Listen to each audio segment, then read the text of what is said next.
BSc agriculture TNAU academic stream general கோட்டாவில் 6th பேஸுக்கு எந்தெந்த cut off range வரைக்கும் கூப்பிட்ருக்காங்கன்னு பார்க்கலாம்.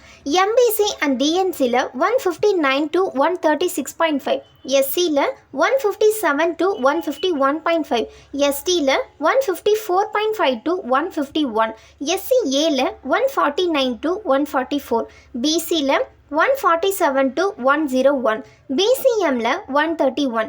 இதில் அகாடமிக் ஸ்ட்ரீம் 7.5 கோட்டாவில் பே 6th கூப்பிட்ருக்காங்க.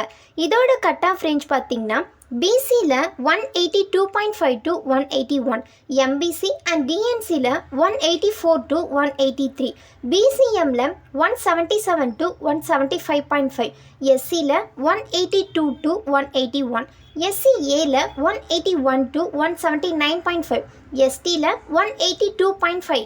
இந்த கவுன்சிலிங் 2/9/2025 நாளைக்கு நடக்குது. இந்த மாதிரி இன்ஃபர்மேஷனுக்கு நம்ம சேனலை சப்ஸ்கிரைப் பண்ணிடுங்க.